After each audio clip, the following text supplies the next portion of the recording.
శుభం భయాత్. శ్రీ గురుభ్యో నమః. శ్రీ పరాభవ నామ సంవత్సరం వస్తుంది.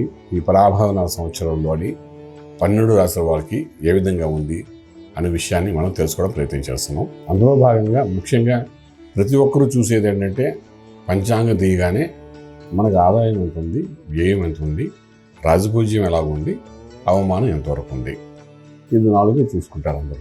అంటే నాకు తెలిసినంత వరకు 90% ప్రజానీకం అంతా అది చూసి దాన్ని బేస్ చేసుకుని ఈ సంవత్సరం మాకు ఆదాయం బాగుంది కాబట్టి బాగుంటుంది అని అనుకుంటాను. ఎందుకంటే ధనం అన్నది అందరికీ అవసరము, ఆరోగ్యం కూడా అందరికీ అవసరము, గౌరవం కూడా అందరికీ అవసరము.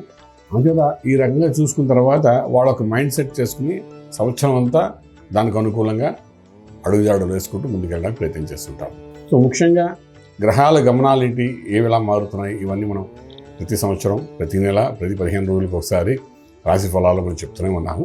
కానీ సంవత్సరం మొత్తం అంతా కలిపి ఇన్ జనరల్గా ఈ సంవత్సరం పరాభవ సంవత్సరంలోని పరాభవం అంటే మనకు కొంతవరకు ఏంటంటే ఏదో ఒక అవమానం అంతగా కనబడుతుంది.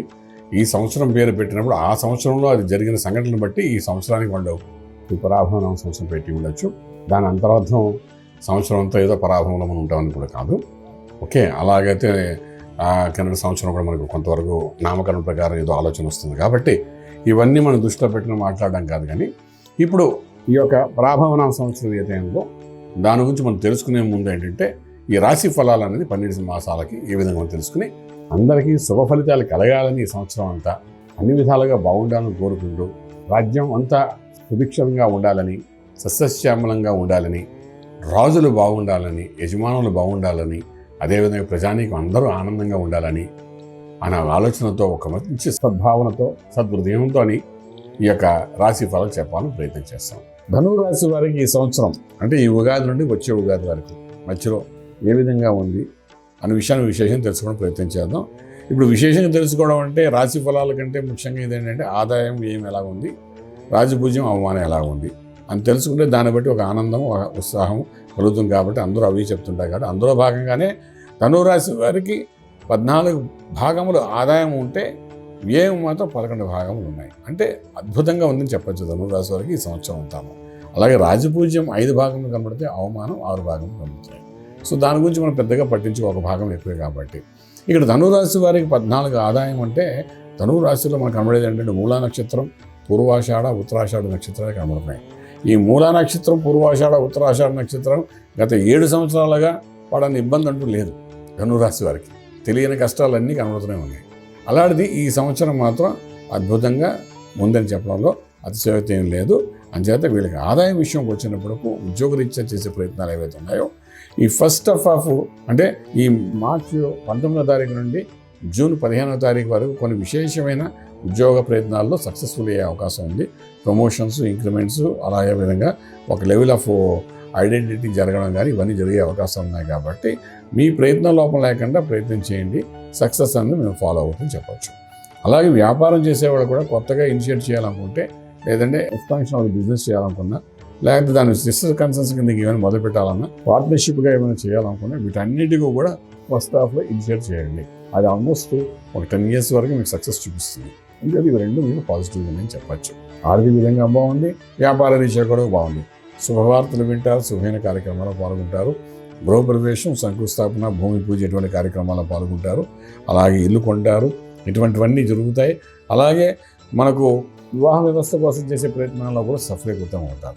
ఇక్కడ వివాహ వ్యవస్థ అంటే చాలా మటుకు అనుకుంటామంటే ఏదో ఒక ఇంట్లో పెళ్లి కొడుకు ఉన్నాడు వాడు వివాహం చేయడానికి కాకుండా ఒక 30 నుండి 40 వయసు ఉన్న మధ్య వయసులో ఉన్న వాళ్ళందరికీ కూడా వివాహం జరగని వాళ్ళు కూడా ఈ సంవత్సరం ధనురాశి వారికి వివాహం జరిగే అవకాశాలు ఉన్నాయి. అది మగపిల్లలు కానీ ఆడపిల్లలు కానీ అటువంటి అవకాశం ఉన్నాయి.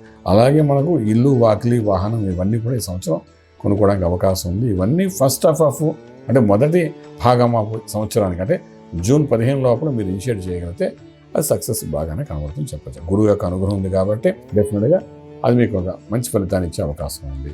అలాగే మన భూమి పూజ అనుకోండి, భూమి కొనడం కానీ, ఇల్లు కొనడం కానీ వీటన్ని కావాల్సిన అప్పు కానీ, కావాల్సిన అనుకూలత కానీ అన్నీ ఏర్పాటయ్యే అవకాశం అంటే ఒక లక్ ఫేవరింగ్ అయినట్టుగా జరుగుతుంది. అంతకంటే ఇంకేం లేదు. సో దాన్ని ఎంజాయ్ చేయడానికి ప్రయత్నం చేయండి మీరంతా. ఇంకా 3వ భాగం అంటే ఏంటంటే రాజకీయ రంగంలో ఉండేవాడికి పదవుల కోసం చేసే ప్రయత్నాల్లో సఫలీకృతం అవుతారు. నామినేటెడ్ పోస్టులు కొన్ని ఇచ్చే అవకాశం ఉంటుంది.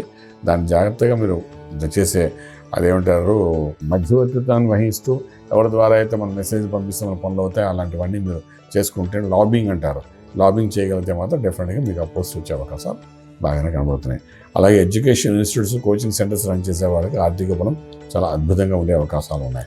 కోర్టు వ్యవహారాలు ఏమైనా ఉన్నా అవుట్ ఆఫ్ కోర్ట్ సెటిల్మెంట్స్ అవుతాయి. అలాగే వంశపారంపర్యంగా ఏమైనా ఆస్తులు రావాలన్నా, పెద్దల యొక్క ఆస్తులు రావాలన్నా అది కూడా మనకు అనుకూలంగా ఈ సంవత్సరం వచ్చే ప్రయత్నంలో మార్గంగా కనబడుతుందని చెప్పచ్చు. అలాగే ప్రేమ వివాహాలు చేసుకునే వాళ్ళు ఎవరైతే మనం అనుకోకపోయినప్పటికీ కూడా అది ఎన్నాళ్ళ నుండి ఉన్నదాన్ని కూడా ఈ సంవత్సరం మాత్రం వివాహ బంధం జరుగుతుంది. అది కొంతవరకు పెద్దల ముందు తీసుకురాగలిగితే మాత్రం డెఫినెట్గా వివాహాలు జరిగే అవకాశాలు బాగా కనబడుతున్నాయి. అలాగే మనకు ఆరోగ్య విషయం చూసుకున్నప్పుడు ఆరోగ్యమే మహాభాగ్యం అంటాం కాబట్టి ఆరోగ్య స్థానం ఎటువంటి గ్రహ దోషాలు లేవు కాబట్టి ఇప్పటి వరకు ఉన్న అనారోగ్యం ఏందో అది అలాగే తగ్గుతూ వస్తుంది తప్ప పెద్ద చెప్పుకోద్దకు అనారోగ్యం పెరగడం అనేది కనిపించదు ఈ సంవత్సరం. ఓకే, ఆర్థిక విషయంగా బాగుంటుంది. స్టాక్ మార్కెట్కి వచ్చినప్పుడు లక్కీ నెంబర్ 3 మీకు పాజిటివ్గా పనిచేస్తుంది. ఇనిషియేటివ్ చేయండి, ఏదైనా స్టాక్స్ మీద ఇన్వెస్ట్మెంట్ ప్లాన్ చేసుకోండి. నష్టం అయితే జరగదు, దేని మీద మీరు చేయాలన్నా దాంట్లో ఏమీ నష్టం ఏం జరగదు. యావరేజ్గా ప్రాఫిట్లోనే మీరు బయటకు వచ్చే అవకాశాలు బాగా కనబడతాయి. ఆల్రెడీ ఎవరైతే స్టాక్ ఎక్స్చేంజ్లో నెంబర్ అయ్యాలో వాళ్ళందరూ చేసుకుంటూ ముందుకెళ్ళచ్చు. ఓకే, తర్వాత లాస్ట్ అండ్ ఫైనల్ అనుకుంటాం, కానీ అది కాకపోయినప్పటికీ ముందు అన్నిటికన్నా ముఖ్యమైన విషయం ఏంటంటే ఎవరికైనా ధనం, ఈ డబ్బు అనేది మన దగ్గర ఎంతకాలం ఉంటుంది ఈ సంవత్సరం సంపాదించింది అని కూడా ఒక విశేషమైన స్థితి కాబట్టి 14 భాగంలో ధనాన్ని తీసుకురండి. విశేషంగా గుప్తంగా రహస్యంగా దాచడానికి ప్రయత్నం చేయండి. ఎందుకంటే 8 భాగంలో వెళ్ళిపోయినప్పటికీ కూడా పూర్వాశ్రమంలో కొన్ని అప్పులు చేసి ఉంటారు. ఆ అప్పులు తీర్చుకోవడానికి ఇది ఉపయోగపడుతుంది. అంచేత జాగ్రత్త పడండి. జాగ్రత్త పడితేనే మీకు వచ్చే సంవత్సరం కూడా చాలా బాగుంటుంది. ఇక మంత్రం దగ్గరకు వచ్చినప్పుడు విశేషంగా ఏంటంటే ఏ మంత్రం చేయాలంటే ఇక్కడ పూర్తిగా మనం చూసుకునేటప్పుడు అమ్మవారి యొక్క అనుగ్రహం చాలా అవసరం పడుతుంది. ఇక్కడ మూలా నక్షత్రం వచ్చినప్పుడు ప్రతి నెల మూలా నక్షత్రం ఎప్పుడు వస్తుందో అప్పుడు ఆ సమయం చూసుకుని ఆ రోజు విశేషంగా అమ్మవారికి ఆవరణార్చన కాబట్టి కుంకుమార్చన కానీ ఏదో విశేషమైన అమ్మవారి పూజ చేసుకోవడం ప్రయత్నం చేయగలిగితే ఈ సంవత్సరం అంతా లక్ష్మీ కటాక్షంతో ఒక ఉన్నతమైన శిఖరం చేరుకోవడానికి అవకాశం ఉంటుంది. కాబట్టి ఏ వ్యాపారం కానీ ఏ వ్యవహారం కానీ ఏది పట్టుకున్నా అందులో మీకు అనుకూలం జరుగుతుంది. గౌరవంతో ముందుకెళ్తారు తప్ప అవమానం చాలా తక్కువ కాబట్టి ఆ విధంగా చేసుకుంటారండి. రాజమార్గంలో రాజ్యం పొందగలుగుతారు. శుభం వ్యాధి.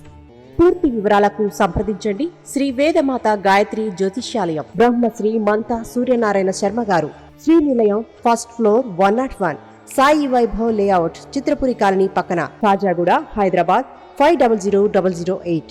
సంప్రదించవలసిన ఫోన్ నంబర్ 8855559147, 8855559148, 98499644.